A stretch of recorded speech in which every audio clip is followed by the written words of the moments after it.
Međunarodni dan medicinskih sestara obeležava se 12. maja svake godine u celom svetu u znak sećanja na rođenje Florence Nightingale, britanske medicinske sestre, sačetnice modernog sestrinstva kao priznate profesije. Poziv medicinske sestre je plemenit i nesebičan, ozbiljan i odgovoran. Savremeno društvo se danas suočava sa brojnim i nedovoljno istraženim bolestima. Svedoci smo borbe protiv nevidljivog neprijatelja koji pokušava da uruši zdravstveni sistem na svetskom nivou.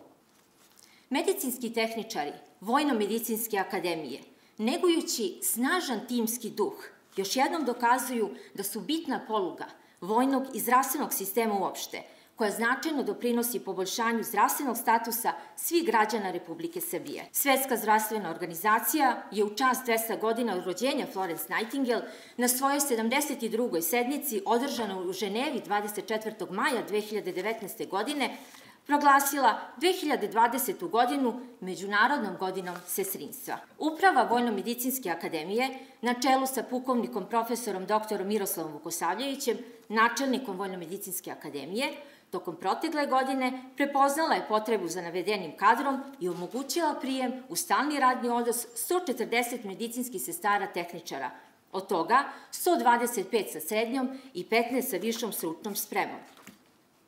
Pored toga, preduzeti su i koraci na usavršavanju kadrova navedene profesije,